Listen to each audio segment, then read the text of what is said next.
Today's project might be the most heard guitar in Canadian history. The Kids in the Hall started out as a sketch comedy theater troupe in Toronto, Canada. The troupe was later scouted by Lorne Michaels, who would become the producer of their iconic TV show. As iconic as the show is its opening theme song,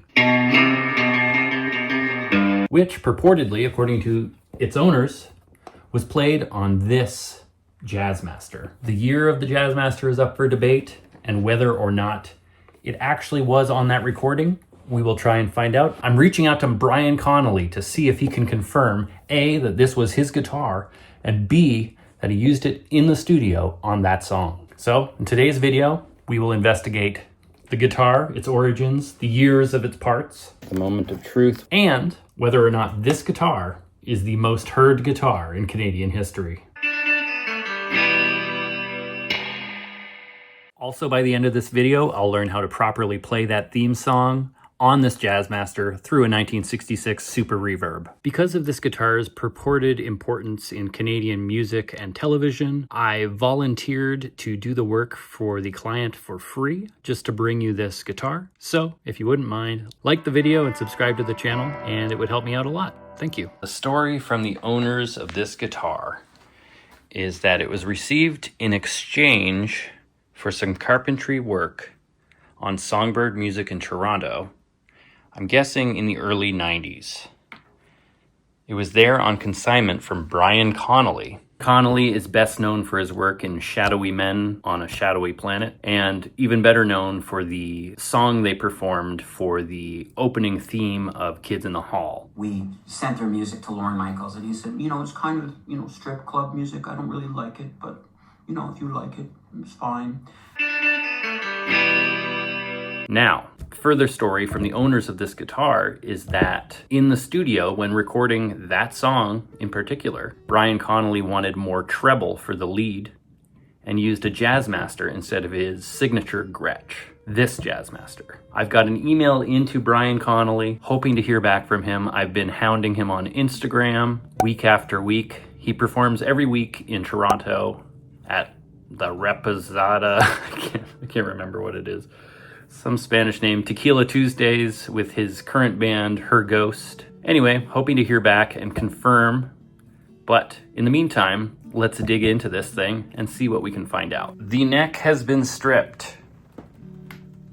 Never a good thing.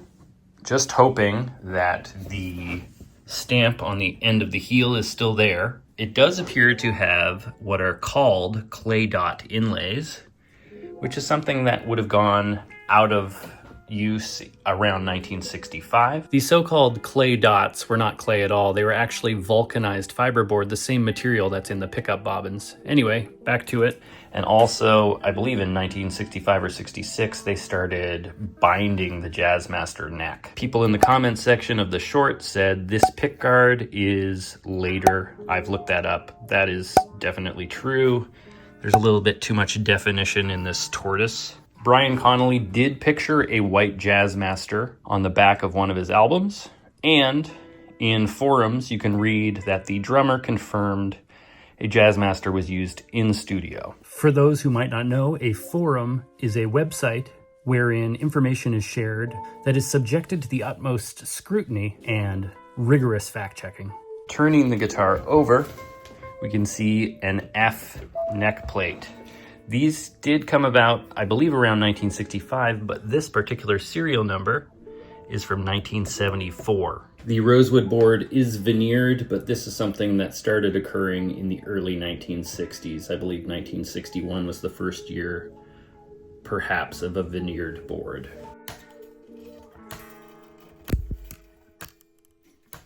I got a nice thick bit that fills the screw heads perfectly so we don't damage them. The current owner of this guitar is one Simon Ainsworth, who was in a band called Yeti on the Queen Street West music scene of the late 80s, early 90s. Here you can see it was recorded at Chemical Sound, and here is the lineup for the band. I was going to play some of this album and record it and put it in the video, but I can see the cassette has the tape over top of part of the plastic, and I don't want to risk ruining it because this might be the only copy still extant. Yes, extant. I went to college. Okay, now this is really important. I need you to tell me who your favorite kid in the hall is. Is it Mark? Don't panic. Is it Scott? And then there's me.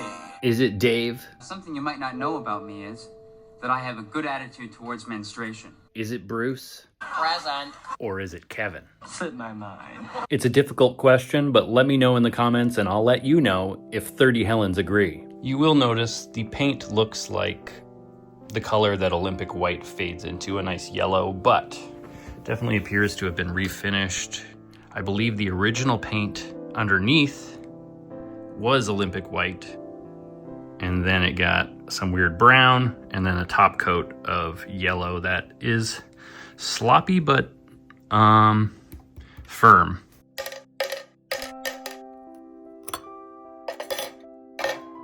All right, the moment of truth where we find out if the neck stamp is intact. I'm not even gonna look, I'm just gonna hold it to the camera. There we have it, 1964, interesting.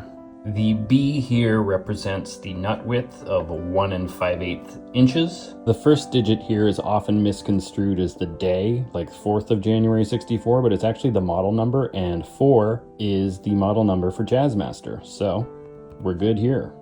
The Jazzmaster on the back of the Shadowy Men album, I forensically examined the pickguards and they do not match, but this is a later pickguard, so it could be the same guitar with a switched guard.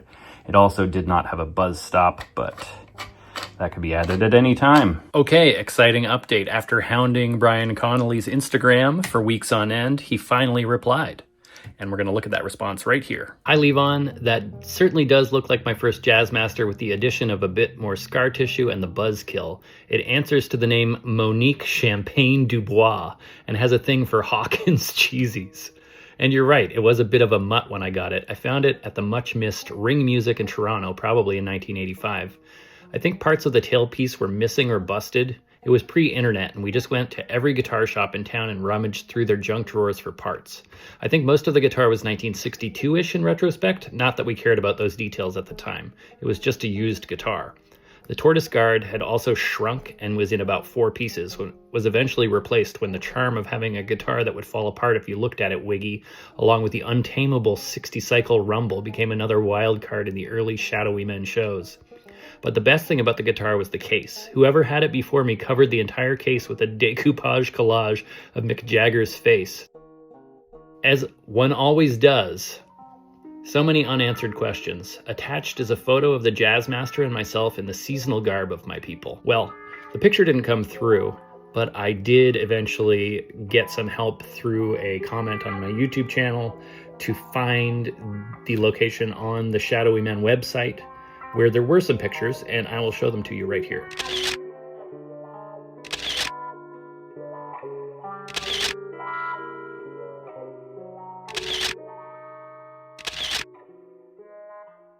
Now, although hardly scientific, you can see a matching set of offset triangles near the cutaway and the pickup selector switch. Really appreciate Brian getting back to me. I did have some follow-up questions like, was this guitar used in studio for your album, specifically for Having an Average Weekend, which is the title of the song used for the Kids in the Hall theme?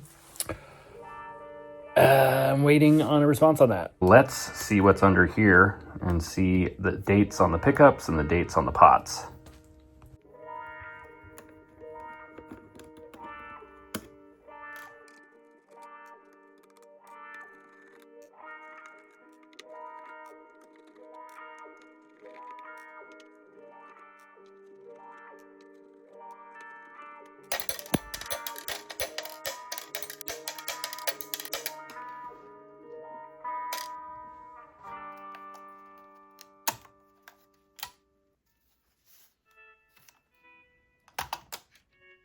Okay, very interesting.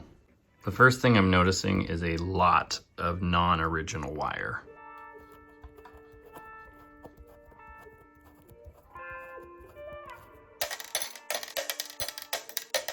All right, here we are with the pickguard off.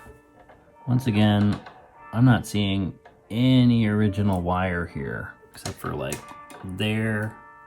We got one little piece. The pickguard has a pencil date that says 1/13/64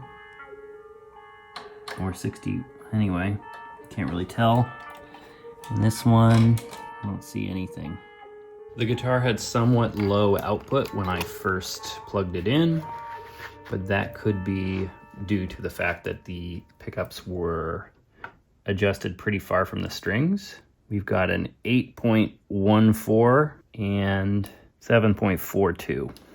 Now, because these are black bobbin, that is more consistent with the early 64, because later in 64 they switched to the gray material for the bobbins. So this is consistent.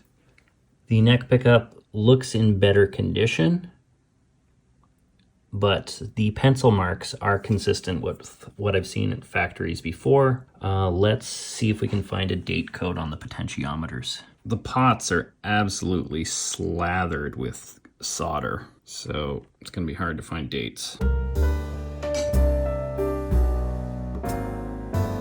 This pot is actually also quite damaged. Let's pull off the mini pots and see if we can date those.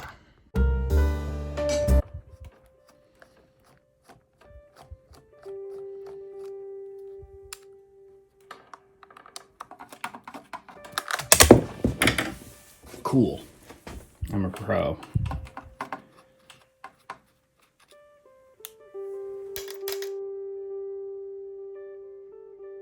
Okay, what we're looking at here is 304, which is stack pole, and then we've got the year 64, and 09 is the week.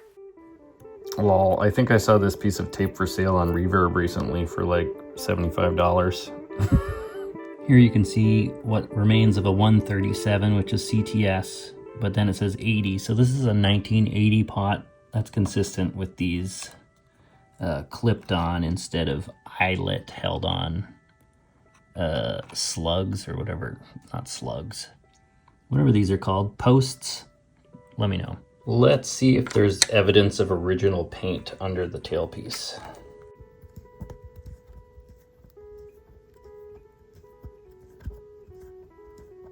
I don't know why there would be. They slathered paint all over this thing.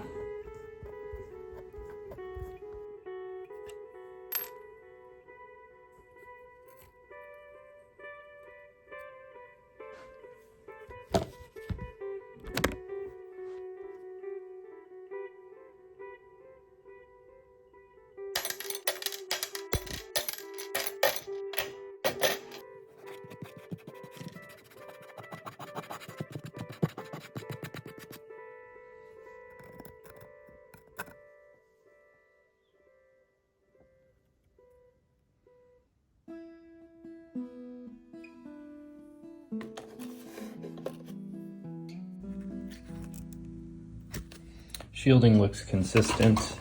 I don't know about this piece though.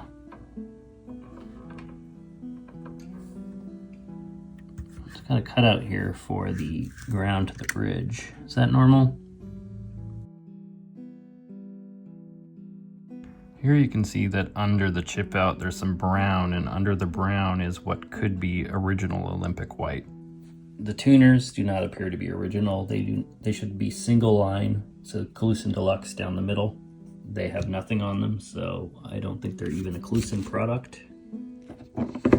Probably Grover or Schaller or whoever was making repros when this was done. The frets look beefy. Beefy. I'm gonna guess that those are put in later. I don't think original frets would be this thick. For comparison, here they are next to my 65 Mustang's frets. Much beefier in all regards. The Mustang also serves as a good side-by-side to Olympic White's aging color, much yellower. That leads me to believe that we cannot see any original paint unless the stuff in the cavity here just simply didn't age because it wasn't exposed, and that is often the case. It's lighter where it's not been exposed to light and oxidation and whatever else. So if this were mine, I would find original tuners I would get correct date pots. I might have some in my parts bin. I will look if I have any 64 CTS pots.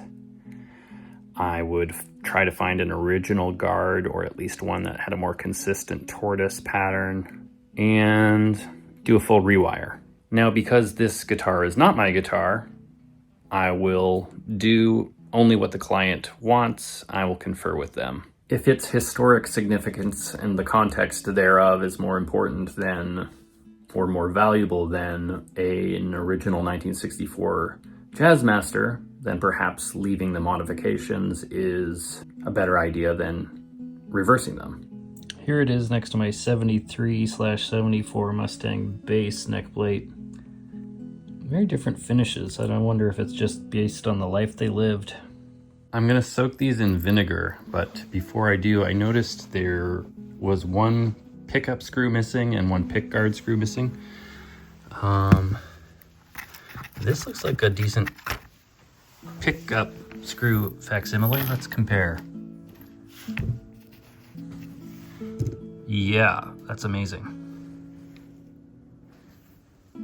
This is the closest I found for the pickguard so far. It is too small.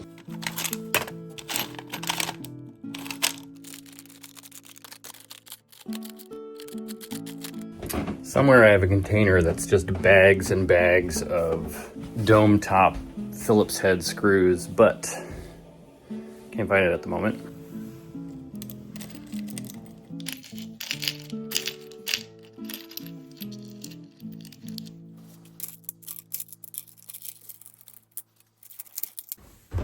I think that middle one might be the right head size.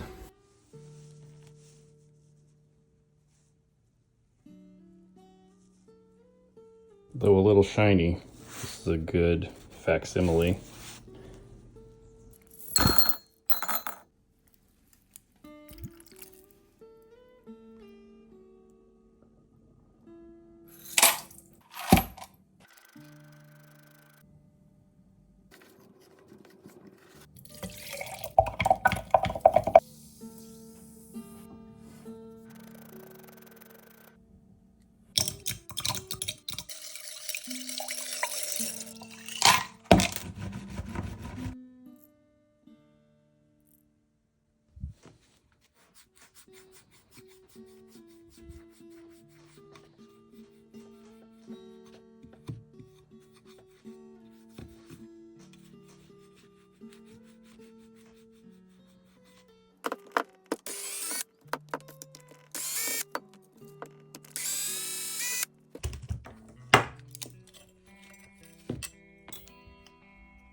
Somewhere I have an amazing bag of cloth-covered wire I salvaged from old radios in so many different colors, but I can't find it. So maybe let's just start with one color and work our way out. We're gonna start with white.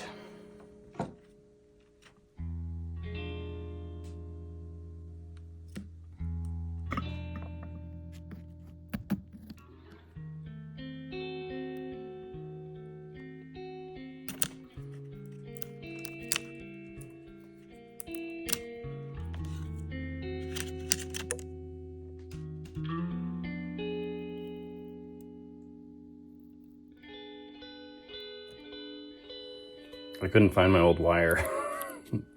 So I'm going to use a marker.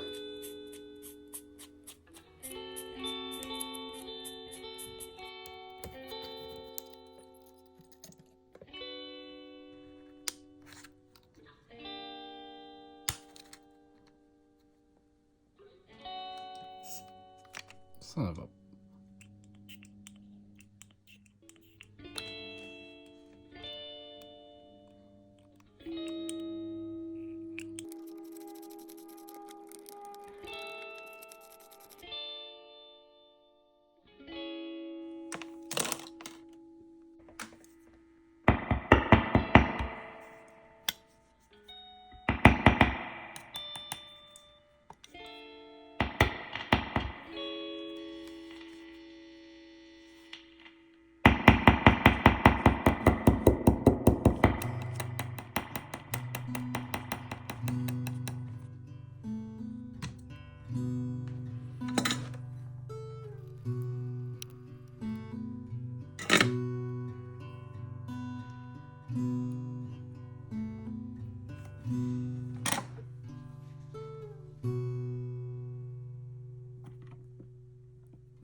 Unless I'm sorely mistaken, it's time to string this thing up.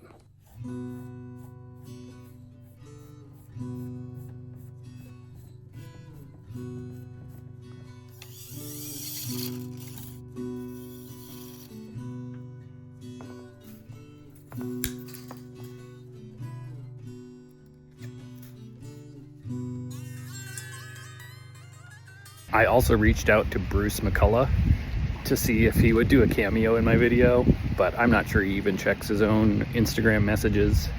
But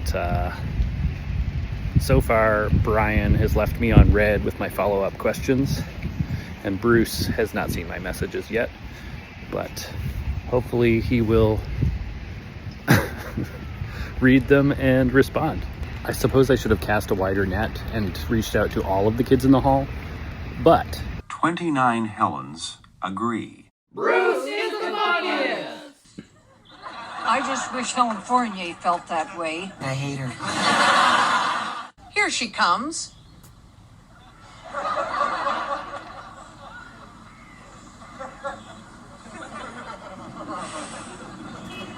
29 Helens agree. Bruce is the funniest!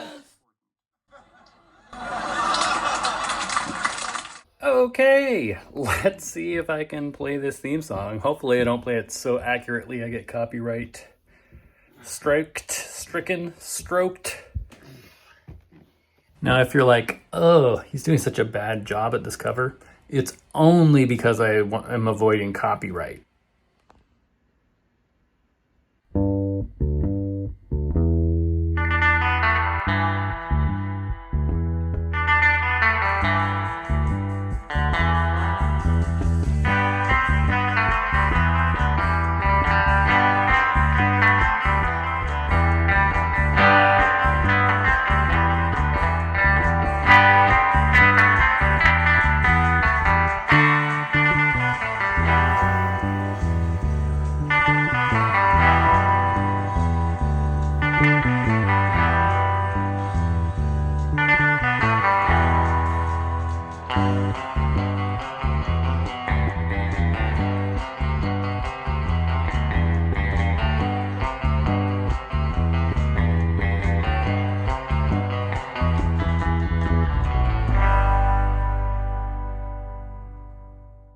Okay, forgive the playing, but the sound was there. It did sound like Brian Connelly's guitar, owed heavily to the 1966 Fender Reverb, Super Reverb, I should say, that he probably used the same amp.